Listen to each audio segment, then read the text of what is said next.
My name is Amy. Currently, I live in my husband Bob's family home. Bob is always busy with work and is often away on business trips. As a result, he is seldom at home, and I live with my mother-in-law and our 3-month-old daughter.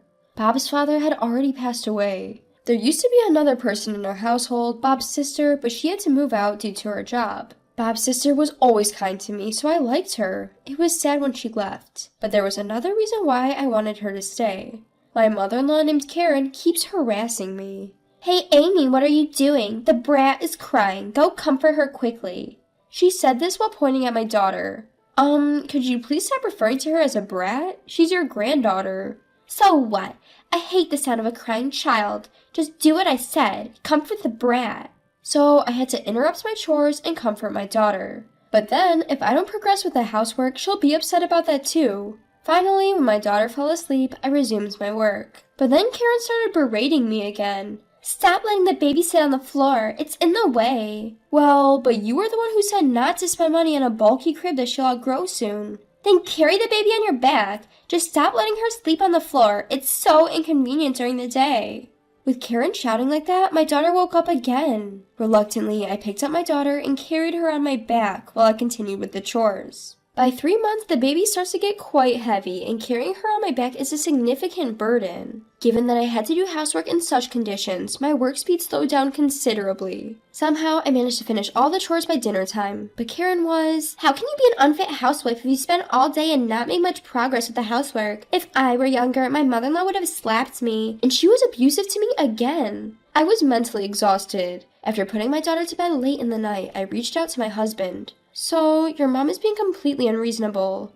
"I see. I'm sorry I can't be there for you. Apologies, I have a meeting coming up. I'll hear more from you later." That's what my husband said before he hung up. My husband, Bob, seems busy too, and I can't really depend on him. I have to stand up to my mother-in-law, Karen, on my own, but I feel utterly helpless by myself. One night, my 3-month-old daughter's crying was exceptionally terrible. Maybe she was hungry or something was bothering her. In any case, she was wailing non-stop. Karen, waking up in irritation, stormed in. "It's so noisy. Shut that brat up. Do you even know what time it is?" It's 11 p.m. It's not too late yet." "Shut up. I usually sleep at this time, don't you know? I can't stand her wailing. Do something now." The angrier Karen gets, the more it scares my daughter, causing her to cry. I understand. Please calm down a little. When you raise your voice, it makes the baby cry even more." "Don't order me around. I'm the one giving orders here. If you can't quiet her in 5 seconds, I swear I'll hit that baby." "What? No way." 1, 2, 3. Indeed, Karen started counting. I want to believe that she would never resort to such inhumane behavior as hitting a 3-month-old baby, but the fact that I can see her doing it is what's terrifying. 5. It seems she's not stopping. Can't be helped. She then readied her fist. "No, you're kidding, right, mother-in-law?" "I can't stand the wailing. Be quiet." And then Karen really did raise her fist to my daughter. I screamed out in disbelief. I never thought she would resort to violence. My daughter was screaming louder than I'd ever heard. Enough of this noise. Shut her up now." She seemed to be completely oblivious to the fact that this was all happening because she had hit my daughter. My daughter ended up with a bruise on her face, and I immediately called for an ambulance. The doctor came and examined my daughter. "Doctor, how is she? My daughter." "Your daughter is..." The doctor paused, and my mind went to the worst possible outcome. "You're joking." No, I apologize for the confusion. Your daughter is fine. There might be a bruise. We thought it might leave a mark, but it'll likely heal without leaving a bruise, so please don't worry." Oh, thank God. I felt a wave of relief wash over me and my strength drain away. "But what happened? Did she fall or something?" "No, nothing like that. It's just, my mother-in-law who lives with us, she did something unimaginable." "Could you tell me more about that?" With that, someone entered the examination room. I recognized this person who would help me out of my current situation. The next day, I returned home with this person. "Oh my, you ended up spending the night in the hospital? Quite the life you lead, neglecting your housework as a housewife." Karen taunted me with a smirk. I was seething inside. "What's with your attitude? You sure had no qualms about doing such a terrible thing to my daughter." I showed Karen my quiet but resolute anger. "Huh? What's with the attitude? Got a problem?" "Of course I have a problem now. You did something so horrible to my daughter. Apologize now." When I raised my voice, Karen yelled back. "What the hell? Don't you dare talk back to me. I'm your mother-in-law, you know. A daughter-in-law doesn't dare defy her." Karen's face went beet red. But I did not back down and stared Karen down. You're getting on my nerves. Don't you dare oppose me. Saying that, Karen hit me this time. You just raised your hand, didn't you? Huh? Raising your hand means you're ready, right? Ready for whatever comes next? Whatever might happen to you? At my words, Karen was taken aback. What are you saying? What do you plan to do? Because of what Karen said, I called someone over. Please come in. Upon that invitation, the person who entered was my sister-in-law, Rebecca.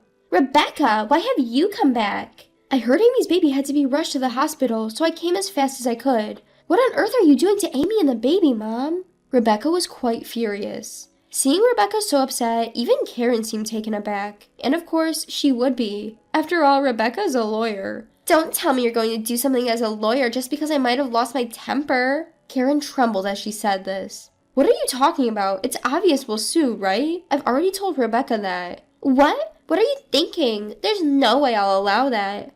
Hearing the word sue, Karen burst out shouting. I'm the one who wants to shout. I feel like I've aged dramatically from the scare of thinking my daughter's life was in danger.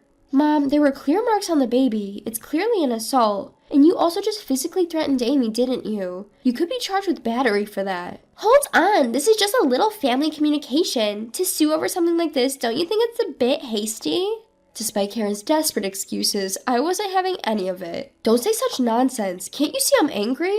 If you're not planning to apologize, I'm just going to proceed with legal action. Wait, at that time I was just a little frustrated. You know how people get irritable when they're tired, right? And when I could hear the wailing all night, it was just too much. Karen was making excuses, but that doesn't make it okay for her to resort to violence. Mother-in-law, it's unfortunate, but I don't plan to forgive someone who just makes excuses like this. I'm going to take legal action immediately, and I'm not intending to negotiate a settlement. Wait, stop. First of all, stop suing me. Do you realize how much I've helped you? Suddenly, Karen started claiming she had helped me. Amy, has Mom ever helped you?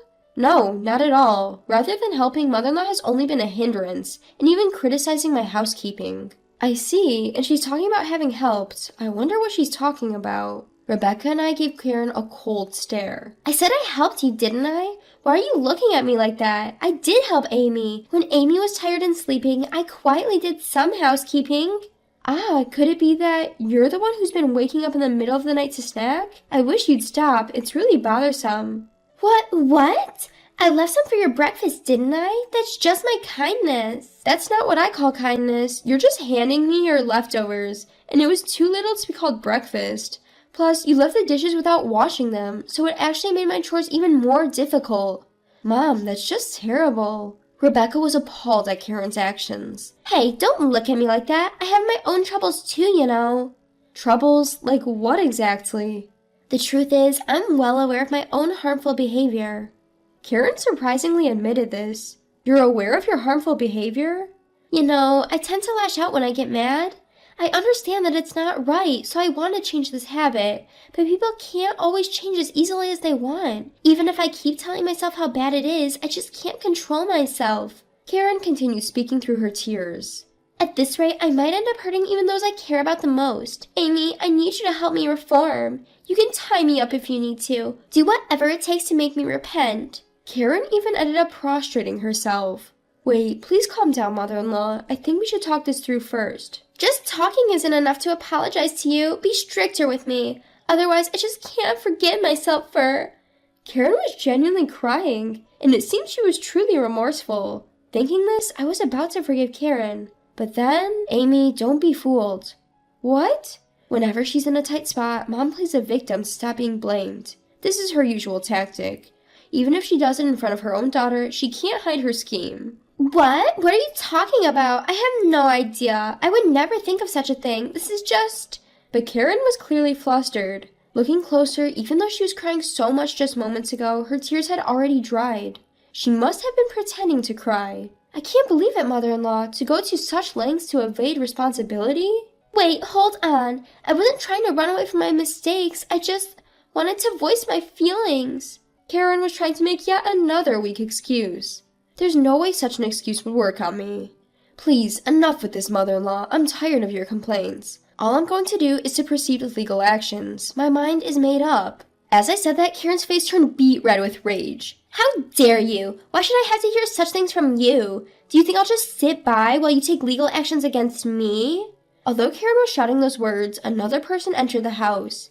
Amy, is our daughter all right? It's my husband, Bob. He heard that our daughter had been rushed to the emergency room, and he bowed to his boss and was allowed to come home temporarily. But Bob, why are you home? Mom, that's not what matters right now. I heard you hit our daughter. How could you? I won't forgive this. Bob was shaking with anger. It was natural, as the daughter he cherishes was subjected to violence. Wait a moment, Bob. Why do I have to be told such things? I didn't do anything wrong. No, you clearly did something wrong. If you don't think violence is wrong, you are seriously misguided. Mother-in-law, why don't you stop making excuses? You're alone, but there are 3 of us, Bob, Rebecca, and me. You can't possibly get your way. How dare you? Are you trying to intimidate me by outnumbering me? Isn't that what they call tyranny of the majority? No, it's not about the tyranny of the majority. It's just that we all agreed to discipline you because you're clearly committed a wrongdoing. It's okay if you're under the illusion that you're not wrong, but please stop causing us trouble. As I clearly said those words, Karen began to cry again. It seems that this time her tears were real. Why has it come to this? What on earth have I done? I didn't do anything wrong. Please forgive me. Karen was looked upon with cold eyes by Bob and Rebecca. They must be feeling incredibly sad inside, as their real mother is such a mess. Mom, I always thought you were strange, but I never thought you would be this bad. I no longer consider you as my mother. Neither do I. I'm ashamed to consider such a person as my mother. Wait a minute, what are you saying? You're the children I gave birth to after bearing a lot of pain. How dare you speak to me in such a way? Even as Karen was crying and shouting, the 2 of them continued to give her a cold stare. Let's just leave, Amy. I know a cheap motel. We can live there for a while. In the meantime, I'll proceed with the legal actions against Mom. There's also suspicion of assault and battery, so we have to call the police. Police? Please don't call the police. I've been telling you I didn't do anything wrong. Why has it come to this? Even as Karen cried and shouted, I did as Rebecca said and left the house. I hid out for a while in a budget hotel that Rachel had recommended and left the rest up to her. After that, it seems Karen was charged with assault and battery and ended up in jail. Bob and I saw this as an opportunity to find a new home, and we ended up leasing an apartment. Now, our daughter, Bob, and I are living peacefully in our new apartment. Rachel, who helped me so much, is reportedly having fun despite her busy life as a lawyer. When Karen got out of jail, she had no choice but to return to an empty house. It's quite pitiful. Since we haven't told her where our apartment is, there's no way she can come over. Even if she were to find out, there's a security guard at the entrance, so even if she showed up, she'd just be taken away as a suspicious person.